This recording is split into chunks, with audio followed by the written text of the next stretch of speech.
What's going on, guys? Charles Weinraub, AKA the Handsome Homebuyer, AKA the developer that's leading the Long Island charge in the 3D printing world. And that's what this podcast is all about, 3D printing. We got my man, Jarett Gross, who is somewhat of the up-and-coming authority on 3D printing. He has traveled across the world checking out different 3D printers, different automated technologies. Very interesting guy, young, got a lot to say. This is definitely going to be a great podcast. Check it out if you're into construction, if you're into sustainability, if you're into 3D printing.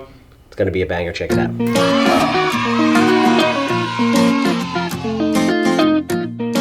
Yeah, kid. Welcome everybody back to another episode of the Handsome Homebuyer podcast. My name is Charles, AKA the Handsome Homebuyer, AKA Captain Permit, AKA the guy bringing the lights in to make me looking as handsome as humanly possible. That was good. The flow is getting better. With each podcast, the flow is getting better. We got a big podcast tomorrow. Do you know who gets better every single day? I think I remember. Who? Remind me. Captain Permit. 516-513-8838. And if you need plans, you need permits, you need anything permit related, tip to tip, coast to coast. And by that, I mean Queens to Montauk. We got you, and we have the best looking, most thorough, most knowledgeable crew in the permit business. 516-513-8838. And obviously, if you have a house that smells like cat pee, mold, land, non-performing notes, and on the note of today's podcast, anything we can 3D print some houses on, what? I want to buy it. 516-777 sold. How was that, man? What do you think? That was fantastic. You been on a bunch of podcasts before? This is my first time on an in-person podcast in my life. No shit. I'm glad to pop the cherry. You look relaxed. Thank you. So, we've been putting out a couple of videos about 3D printing. Everybody out there knows who knows me that we are about to print a 4-bedroom, 2-bathroom, 3D printed house in the lovely village of Islandia, which is hopefully going to lead to a lot more prints.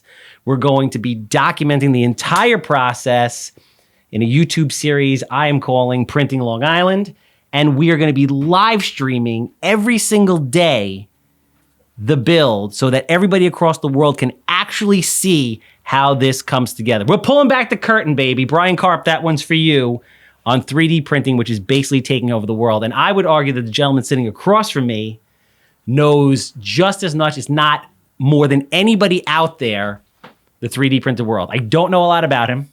I've been watching his YouTube videos. He's like a connoisseur of 3D printing and automating construction. Well, this sounds good. Well, this is old. Yeah, maybe I'll make a guest appearance too on your Printing Long Island. Nice. That'd be awesome. I would love that. Jarett Gross, automating construction. We'll give you all his YouTube handles and Instagram later on, but he has seen, I would argue to say that you've probably seen just as much, if more than anybody, as far as all the different 3D printed technologies, automating construction, et cetera. Yeah, that was my goal. There were other people who were going around years ago trying to see as many of these projects as they could, but there just are more projects now. And so those guys have been busy with their stuff. I don't think they've seen the new ones. And also, I got to see them all while they were under construction for the most part, like the Canada project, even Mighty Buildings, Icon Build, all these projects, and the SQ4D house. They're never going to be under construction again. And so I feel like I got this past year spent just checking out all this new exciting stuff going on. And hopefully, now that I did it, I've kind of got in front of some of these companies and they're willing to open dialogues with me. So nice. I know when new projects are going to happen and I have permission to go there versus like almost a year ago today, I was like sneaking around Long Island, driving around aimlessly, looking for the SQ4D house. And I was, let me just search every concrete plant in the state. And so I eventually found it and I made for a pretty good video. Nice. I admire the persistence, man. That's awesome. I want to kind of take it back to kind of, you know, who you are as a person and your interest and how you got into this. Because A, you have a lot of things going for you. You're a very young guy. You're a handsome fellow. You're Jewish. Great head of hair, right? So it's all the win right now from where I'm sitting. What is your background that led you into being so into construction, 3D printing, et cetera? Yeah, so I went to Drexel University initially I was just a general business major. I was trying to decide if I want to do finance or economics. And I wasn't passionate about either of those things. A few years in, I still hadn't picked a major and decided in a 5-year program. Decided after I saw a video of 3D printed houses for $10,000 that I wanted to pursue engineering. So I changed my major to business and engineering. Nice. And I guess started just researching 3D printed house stuff on my own. Figured out the $10,000 house thing was maybe a little unrealistic.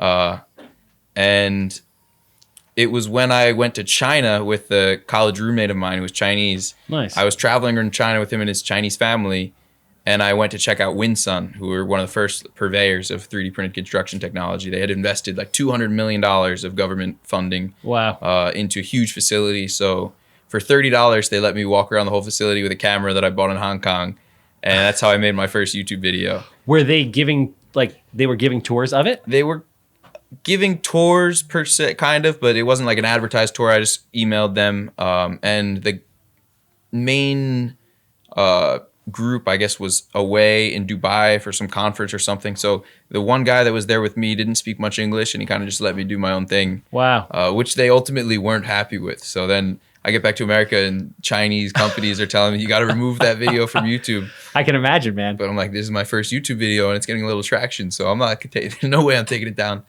But I do feel a little bad because I was very critical of them, and these days I try to be more of like a cheerleader for the companies and more like promoting them in a positive light versus trying to like expose the flaws necessarily. Yeah, I mean, there's so many articles, things that people have been seeing recently.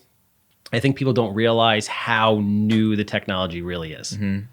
Mm-hmm. So keep going. So that was your first kind of experience with 3D printing? New, but also old. The first 3D printer was invented in like 1947 by Werner H. Bittner. It might be 41 or some other year, but this guy Werner H. Bittner had a 3D printing solution like many, many years ago. But I think, like, to your point, it's developing right now, and like where it is now is immature relative to where it looks like it's going in the next few years. Nice. So you went to China, you came back, and that's it. The bug bit you. 3D printing, that's your thing. Definitely marinated for a while after that. I was still in school at the time. It was much after that I lived at home and working a construction job, saving up pretty much all my money because it was COVID, and had saved so much that I was able to confidently go on this like journey to go to Texas, California, Canada, Florida, back up to New York, back down to Florida, back to Texas, back here, now Copenhagen. So yeah, I was cash flow negative for a pretty long time, and it was really only a month and a half ago that between a little bit of YouTube ad revenue and consulting calls, it's been generating a healthy return. Nice. So how long, for people out there who, just from a general business standpoint, because you know how everyone's like instant gratification type of stuff, you were doing this obviously because you loved it. Like a year of... That's actually really fast. From your perspective, I can see how it looks fast for me. It didn't feel fast to me. But. The average person, I mean, I built a number of businesses in my life, and it's really like 3 to 5 years is like the minimum to really like start getting traction. Yeah, I don't even really feel like I've built a business yet. Like I do consulting calls. That's like kind of a business, really just freelancing.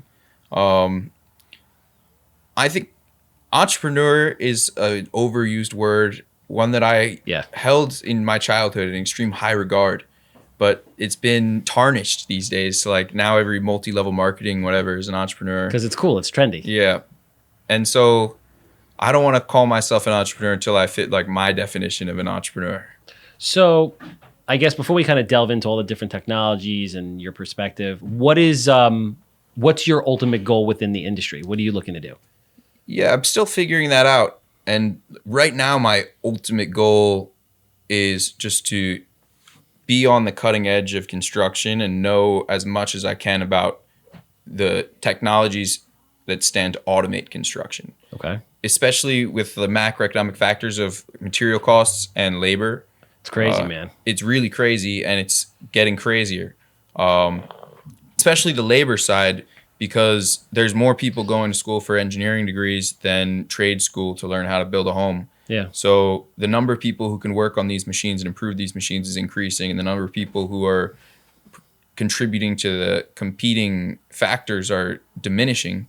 So it seems inevitable to me that something's going to come around and automate construction. What that is, maybe it's 3D printing, maybe it's Boston Dynamics, maybe it's some other robotic solution. I really can't be sure. However, I do feel sure something will automate construction at some point in the future. And so I'm trying to put myself in a position where I can be right there when it happens. No, that's very smart. And then just as long as I always tell people, like, you could have a plan. You don't necessarily have to know exactly where you end up, but just as long as you're moving and experiencing things, opportunity presents itself. So you know a lot about 3D printing, but you're in general, you're into just automating construction, just whatever technology can automate construction. Yeah, definitely. I'm not that familiar with it. I'm only familiar with the 3D printing because it's local and I see what's going on there. What other things are you seeing out there? So Boston Dynamics has that like humanoid robot. You've probably seen they push around with a hockey stick, and it can lift and drill in sheetrock. Okay. So that's like a pretty specific thing. Yeah, I have seen that. And then Hilti developed this thing called the J-Bot. Do they use that in modular construction in factories, that type of thing? The J-Bot is on site for traditional construction, like overhead drilling. So if it's like a ICF ceiling and you want to drill like sprinkler heads every 8 feet or something, that robot would go in and drill every spot out for you. And then also send an as-built to the computer of exactly where the hole was placed. And so there's like a lot of different things. There's automated painting bots, automated like scanning bots that can produce a 3D model of a building or an as-built. But like I said earlier, which one shows the most promise? I don't really know. And I've been very focused specifically on 3D printing because I didn't want to just be a jack of all trades. I wanted to learn enough about something where I could like provide value in it before trying to learn about other stuff. That makes sense. Any of the robots that you see, because that I find really interesting, are they mostly concepts or any of them actually being manufactured and sold and being used in the world? I think that Hilti Jybot is for sale. Another company, Printstones, has the Bowbot, which is like a smaller, kind of similar robot with like a robotic arm. It can do cutting, it can do drilling, and even apparently printing concrete. So that's an interesting product. They have like 2 short videos on YouTube about it. So we'll see, I guess, where it's going, where it's headed. If one of these solutions was dramatically cost effective now, though, we would see every contractor in the country trying to get their hands on it. Yeah. If it was like 50% cheaper or 75% cheaper. I don't think that's the case yet. Because of the cost of the robot, the efficiency, the technology's not there yet, material cost. Why do you say that? Yeah, those are all good reasons. And another big one is just the barrier to entry and I guess the learning curve. So in the beginning, it's really hard to teach people when there's so few people that know. There's so few of these robots and machines out there. Yeah. So it's not like every high school in America has access to one and the workforce of the future is going to understand how to use them. It's still so early that a lot of things just need time. In your opinion, do you think 3D printing seems to be the one that will be quickest to market and easiest scalable? Yeah, I do. And it's also the most like holistic solution or complete. So the other solutions are also niche and specific. It's like maybe you're replacing like one guy on the subcontractor's team, whereas like the concrete printer is potentially replacing like 1 or 2 groups of subcontractors. Interesting. Do you are you into investing at all? I mean, I know obviously you know how to do the work, but have you ever built anything for yourself in general? Have you ever printing? Just traditional investing? Construction, anything. Do you invest at all? I haven't. Have you ever fixed and flipped or built a house? Before I went on this journey, I had a home under contract or I guess it wasn't under contract. I didn't sign anything yet, but we had negotiated from it was in Thorrington or Middleburg, New York, upstate. Okay. Yeah. And it was listed for like $215. I got it down to like $185. And I was just trying to get them to cover the closing costs, and I just like couldn't make a deal on that. I should have just done the deal at 185 though. It sold later for like 225 6 months later. And there was a second floor it had like rough-in electrical and plumbing. So I was gonna either do like a master bedroom, bathroom, or like maybe 2-bedroom up there. And I was planning on like doing all the work myself on it. But they didn't even finish the second floor and sold it for like 50K, 40K flip profit. Not a bad day. Yeah, I should have done it, but instead I took that money and went on the journey. I did. Listen, man, everything happens for a reason. If you ever end up that you decide that you want to go down the fix and flip or new construction road, know that you have a friend in us. So if you need any advice or anything, I don't know how much you know. Again, we just met, so I don't know how much you know about us, but we do a lot of that stuff. Yeah. I follow you on Instagram, so I see your all the posts about the real estate investing. I love that stuff. Like I watch YouTube and see like Graham Stephan, Meet Kevin, Ryan Serhant, like all the real estate guys. I love like learning about that stuff, and I definitely, there's no question in my mind I'll invest in real estate. I'm kind of holding out to have the first house I buy be a 3D printed house though. It seems fitting, or at least the first one that you first investment property to be a 3D printed house. Exactly. I think like if I got like an Airbnb or something like that, like I could probably fill that up. Yeah. We'll see. I'd like it to be printed. Nice. Yeah, no, I'm fascinated with it, man. It's the coolest thing I've really ever seen. And we're having so many problems with I do anywhere from 70 to 110 houses a year. And my goal, I want to go into private equity. Before I leave what I do now, I want to do between 200 to 300 houses a year. And it's like, on top of all the normal minutia of just doing gut renovations and building these houses and throwing dormers on them now, and the townships and the permitting process and all that, you have to deal with labor shortages. I just got a call the other day from my suppliers. They're like, buy every window you can because we're about to be completely out of windows for like 3 months. Anything oil-based is about to go away. Like if there was ever a perfect time for 3D printing to make it big, like this is literally that time. Like they're setting the stage for it. So yeah, that's why I'm fascinated by it.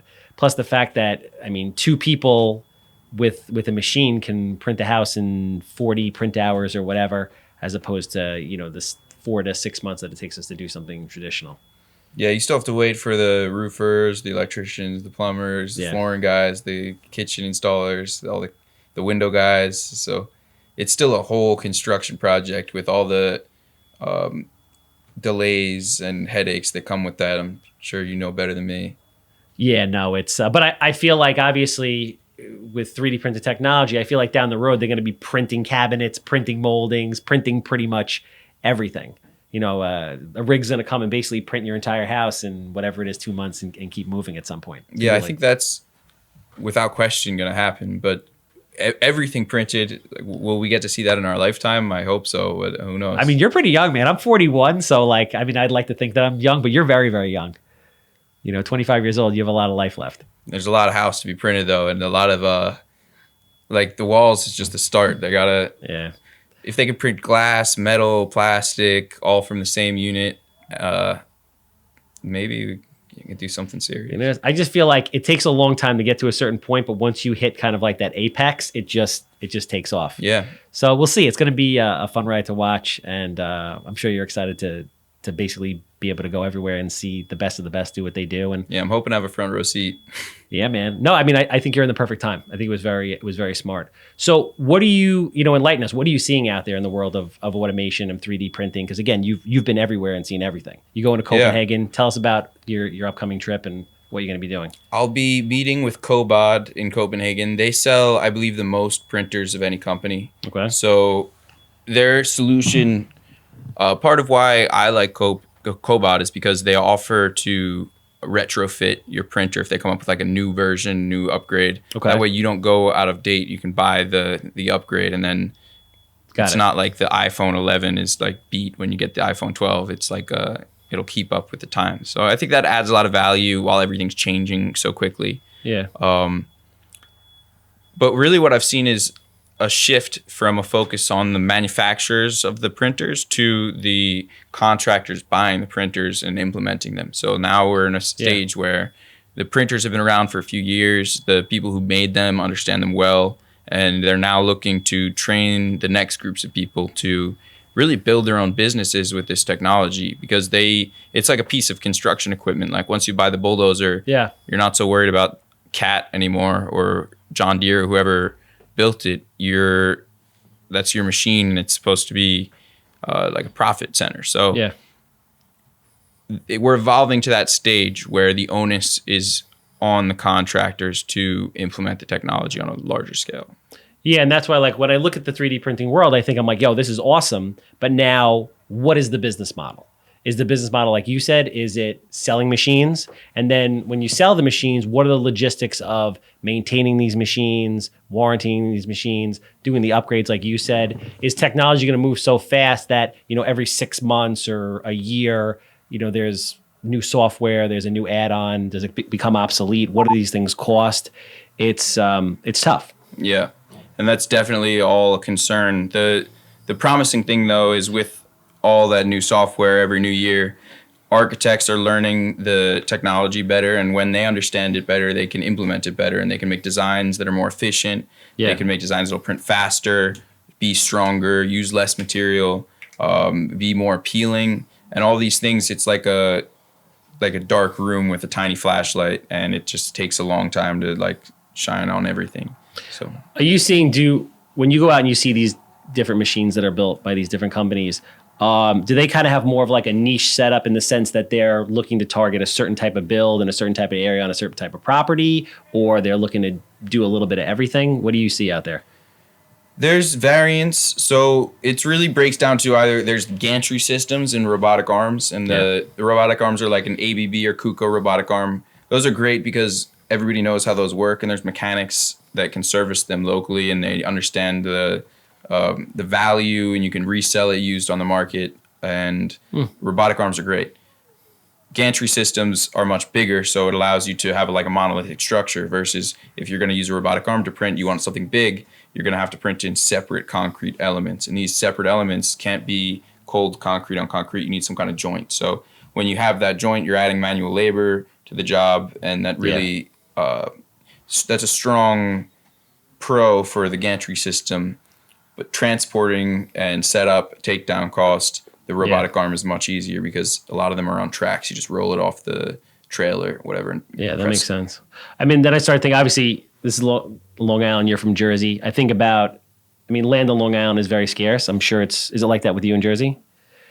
A lot of small lots. And then when you're thinking about New York City and everybody right on top of each other, and you're thinking about how this could really be a game changer, but can they adapt the technology to work and climb itself and do skyscrapers? And yeah, that's a really good question. Skyscrapers, a lot of people will tell you it'll never happen.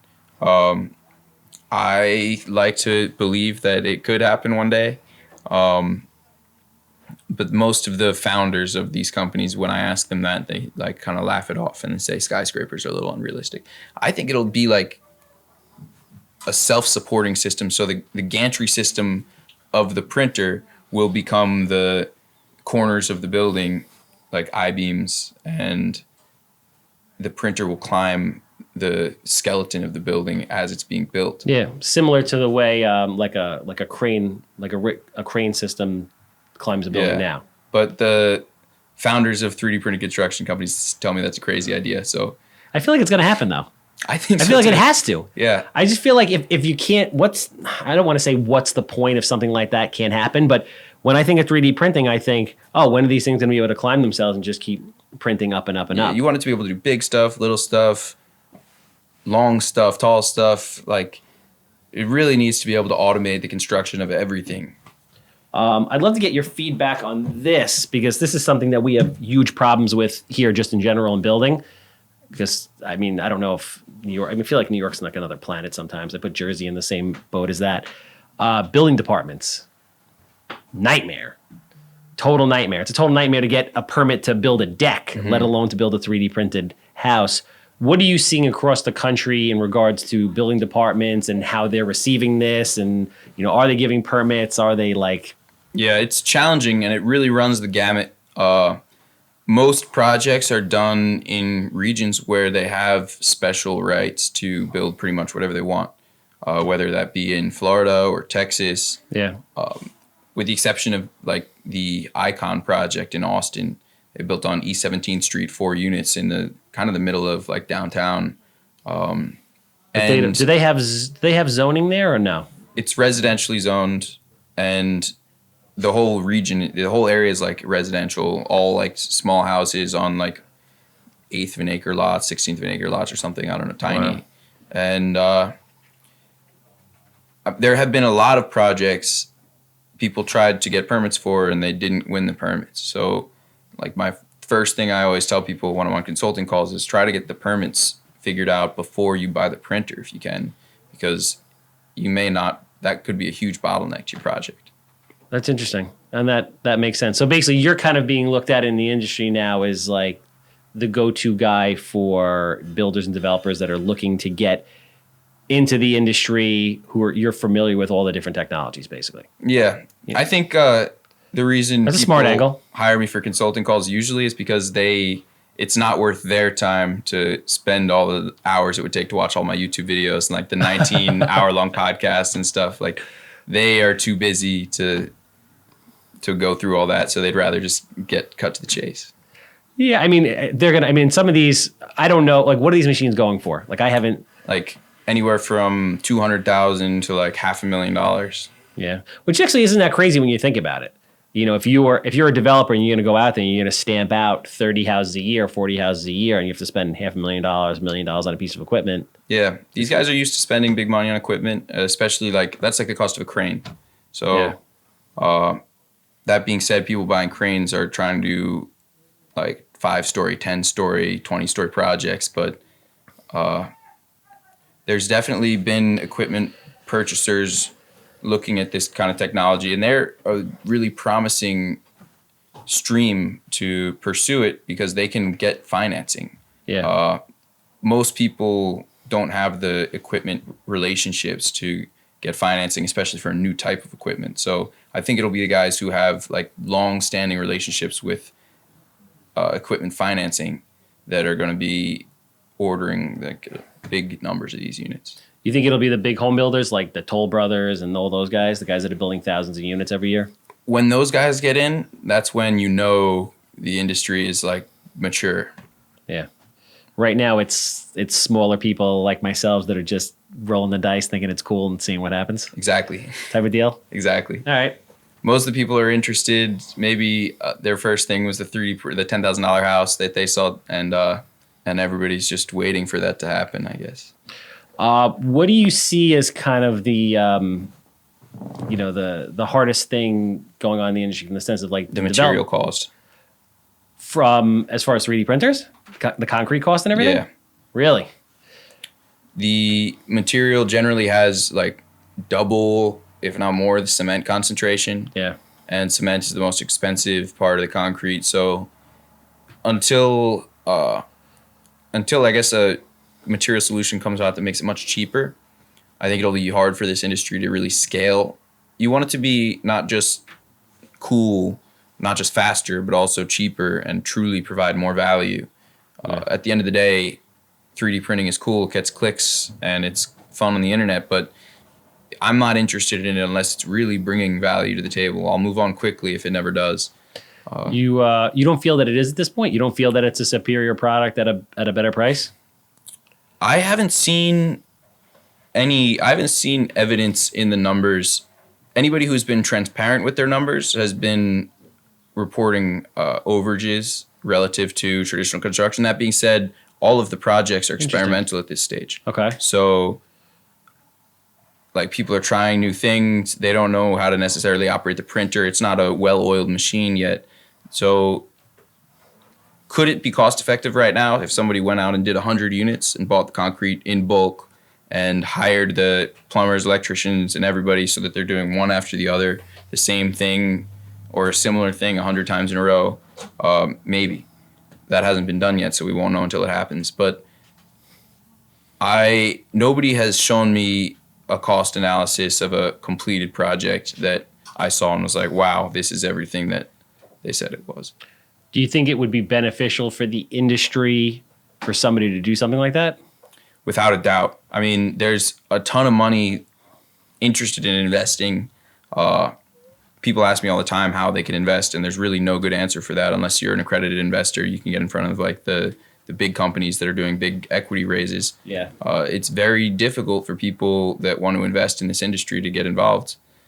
Well, I guess because the industry as a whole just isn't there yet.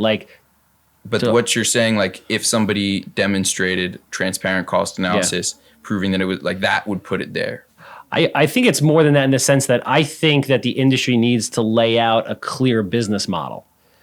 And that's why I'm like, this is very cool, but how are we monetizing this? Are we selling machines? And what does that look like? Mm-hmm. Are we developing? Are we developers? And what does that look like? Is it a hybrid? I don't know.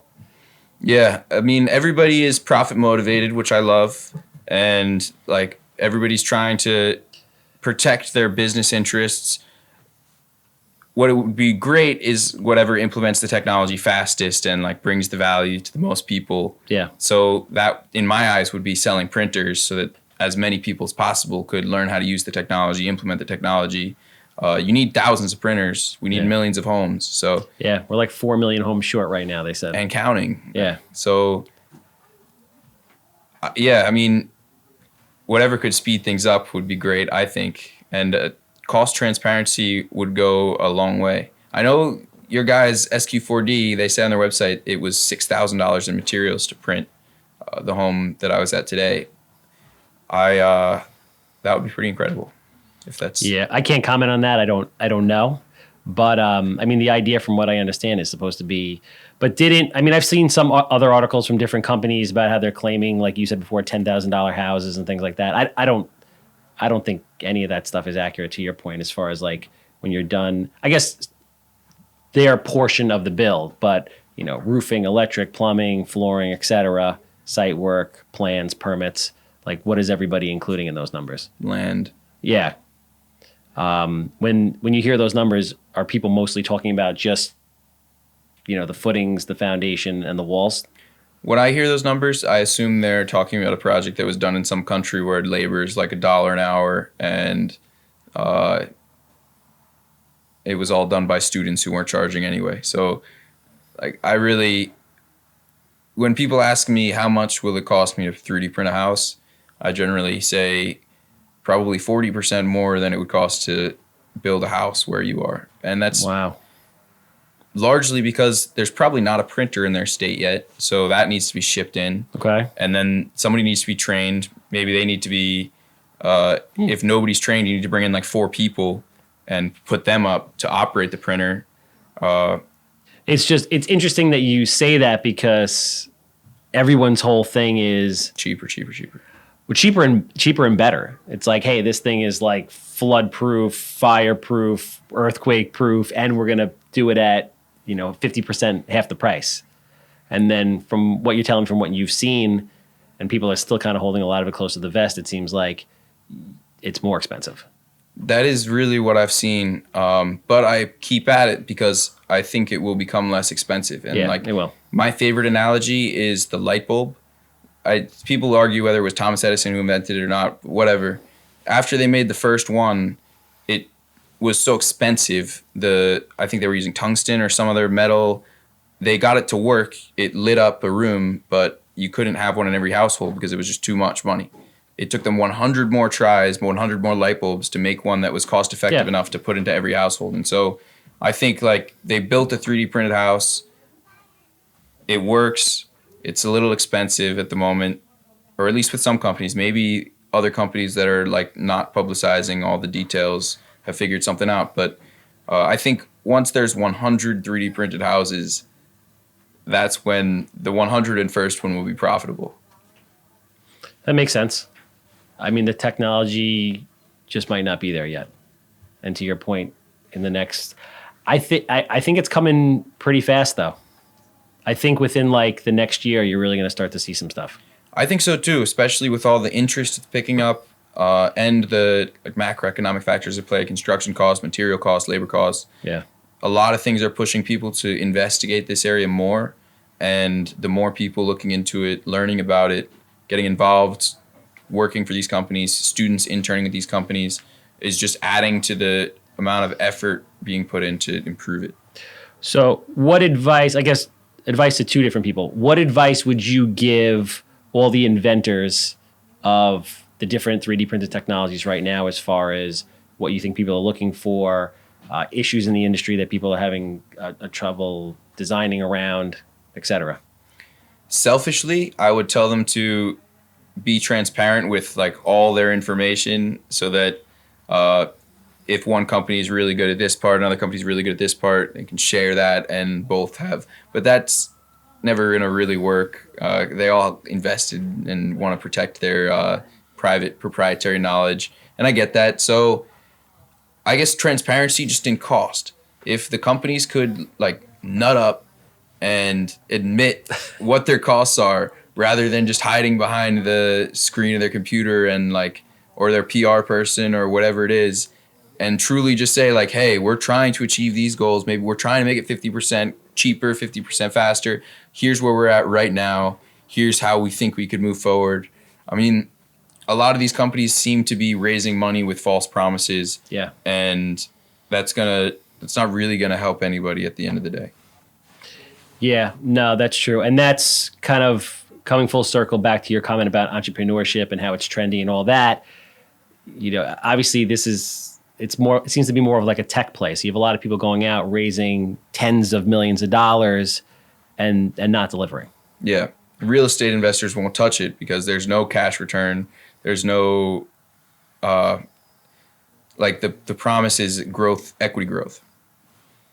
Yeah, I don't know. When I see it, I just think from a real estate, I like it because I think it's cool, and I'm in this kind of for the ride. But just, you know, real estate in general.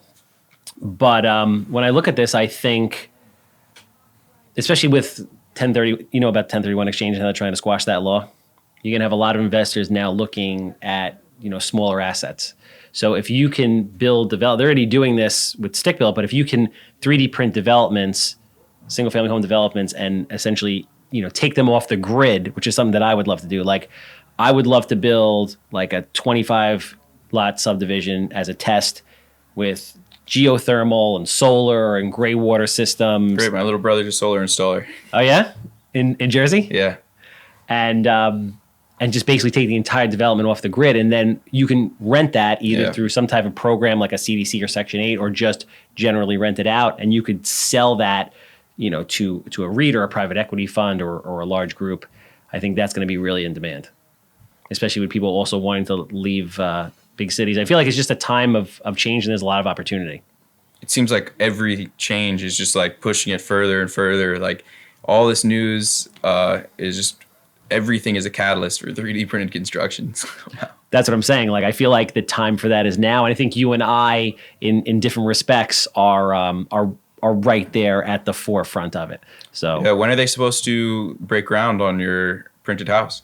Mine, the one in Islandia, we're filing the plans by the end of the week, and we should be building at the beginning of June. Nice. So I welcome you to come out, check that out. If you want to jump in an episode, we'd love to have you. Yeah. We're going to be doing the live stream also, so this way you can kind of check out. And you've given me a lot of thought as far as also just the transparency and the numbers from even an investor standpoint. Like, I can't control, obviously, what SQ4D is or any other company would charge to do their portion of the build. And they deserve to make a healthy profit for the innovation that they're... Of course. But there's a lot more that goes into the build than that. And even for the investor community, it would be very cool, I think, for investors and for the 3D printed world, for everybody to see, hey, listen, this is what the numbers really look like. And not like a number... Yeah, the numbers really look like, not like what it costs them, but what they would sell it for. Like a number that somebody can call and say, I'll pay that and get it. Yeah, for me as a developer to subcontract the SQ4D to say, hey, listen, I need you to do the footings, the slab, the walls, and then I'm going to come in and I'm going to subcontract out the electric, the plumbing, the truss system, et cetera, all the finishings. And then what does this look like at the end? When I'm looking at these pieces of land with land values, and then ultimately what the after repair value is for the new construction houses, I'm looking at 3D printed construction as a way for me to monetize a lot that otherwise wouldn't make sense, because in some of these areas where, you know, you're selling, and this sounds like a lot of money depending on where you are listening to this, if you're selling houses for $400,000 or $500,000 on Long Island and you have to build a 2,000 square foot house, you can't really do it unless you're getting the land for next to nothing. My hope is that 3D printing actually enables people like myself to buy land and make a profit by selling houses to first-time home buyers who desperately need them. Yeah, I'm excited to see this reach maturity because there's so many like questions like how many homes do you really need to build to like decrease the cost of housing?